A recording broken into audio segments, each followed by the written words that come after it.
I'm the SENCO at the college. My involvement with the task is when the student teachers come in, I have a general meeting with not just the student teachers but also our new staff and our NQTs, and generally talk about the role of SEN within the college and how it works here, because obviously it's different at every college and different at every local authority. And I'm aware that student teachers may not just be staying in Devon to work, and they could be all over the country.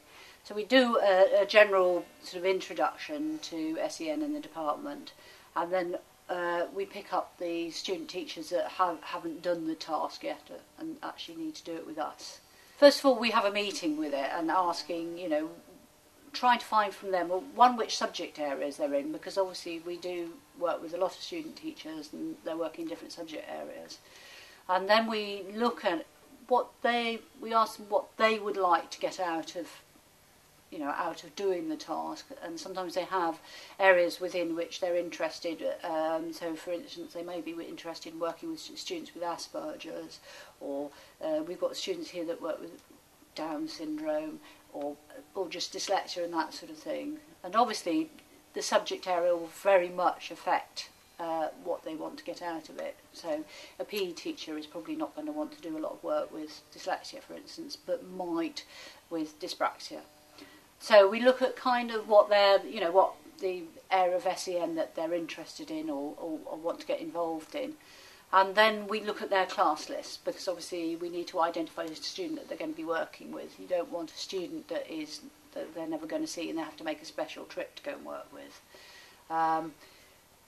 So then having looked at that, we've got probably a list of about 3 students that might be suitable.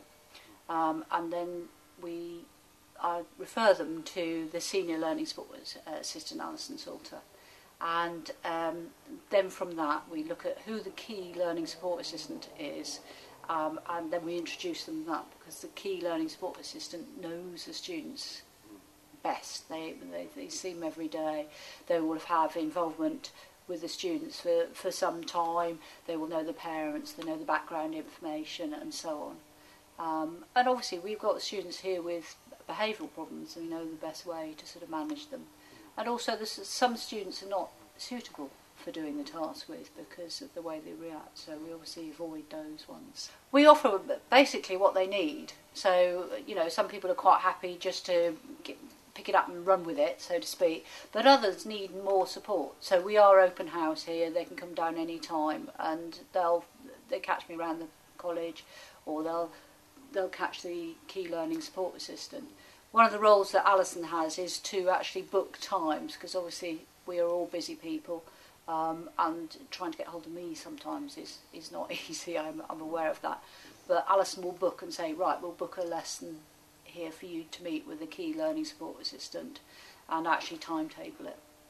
We've been doing it for some years now, so we've sort of got it down to quite a slick performance, we think. We hope we have, yes. The benefit is both to the college, to the student, and to the student teacher as well.